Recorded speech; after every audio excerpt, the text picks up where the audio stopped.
Hello there. I hope you're doing well. This is a segment that we do every week. This year we're reading through the 52 most popular chapters of the Bible, and each day of the week there's a different objective, and on Thursday it's Read with a Friend Day, so that's what we're doing right now. Hopefully this will give you some thoughts and maybe you can have discussion with somebody else. If you are going to have a discussion with somebody about this chapter, this week we are reading John chapter 1.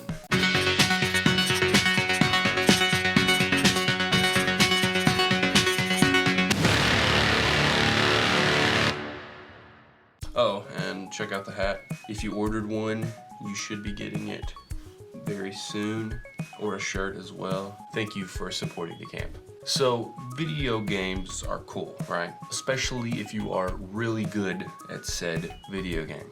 If you're better than everybody else at Fortnite and you're in a lobby with a bunch of new players that don't know how to play very well, chances are you're gonna rack up some kills and everybody's gonna say you're using a bot, which is one of the greatest compliments of all time. What's really frustrating is when you get into a lobby that is full of people that are significantly better than you, which to me happens all the time. It's very, very frustrating because people, before the game even starts, it seems like, are able to figure out what your weaknesses are and exploit them. Now, imagine playing with somebody who created the game, whatever game it is. They know every shortcut, they know every hiding spot, they know every single cheat code. Playing with somebody who created this game would be severely difficult because they have all this knowledge and power and they're using it to their advantage. And that's where I'm going to start this week with John chapter 1. Jesus was there when the world was created. It says it right there in verse 2, if you'll read it. He was with God in the beginning. So Jesus was there when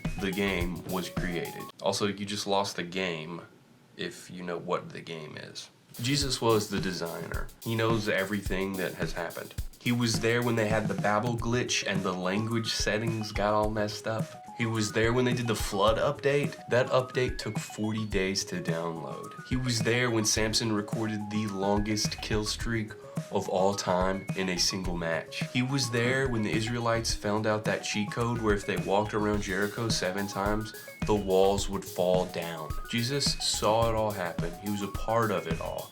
So he had a vast amount of knowledge. He also had a vast amount of power. Knowing that, and then also knowing how Jesus lived his life, which was humbly and as a servant to other people, it's kind of surprising how he lived his life. You would think that Jesus, being the designer of the game, could have come and just wrecked everybody, but they call him the Prince of Peace. He could have chosen his spawn point to be in a royal family, but because of prophecy and things leading up to this, he was born of a Virgin Mary, and his dad was a carpenter.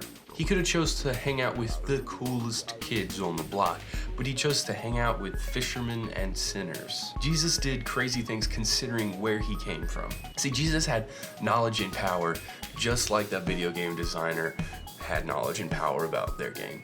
The difference is how they used that knowledge and power. The video game designer uses his knowledge and power to simply win the game, and it's easy because they're working alone. They only have to worry about themselves, and they only have to worry about beating this one game. Jesus, however, uses his knowledge so that every single person could win, and that's a whole lot harder to do. Verses 12 and 13 say, "But to all who receive him, he gave them the right to be children of God, to those who believe his name, who were born not of natural descent, or of the will of the flesh, or of the will of man, but of God."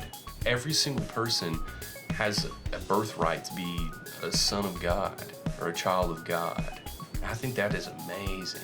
Jesus did crazy things despite having ultimate power and ultimate knowledge, and I think that is pretty awesome. Look, that's the biggest point that I saw out of this chapter. You might have seen something else in this chapter and it might have got your wheels turning and you thought of something completely different and it's applicable to your life. I'd love to hear about it if you want to share it in the comments below. I mean, in this chapter we're introduced to John the Baptist. We're introduced to some of his earliest party members where you get to hear some of his earliest teachings. If you're reading something in this chapter and it just stood out to you, let me know about it. As with every chapter that we've read this year, it's been an amazing chapter and I hope you've gotten something out of it.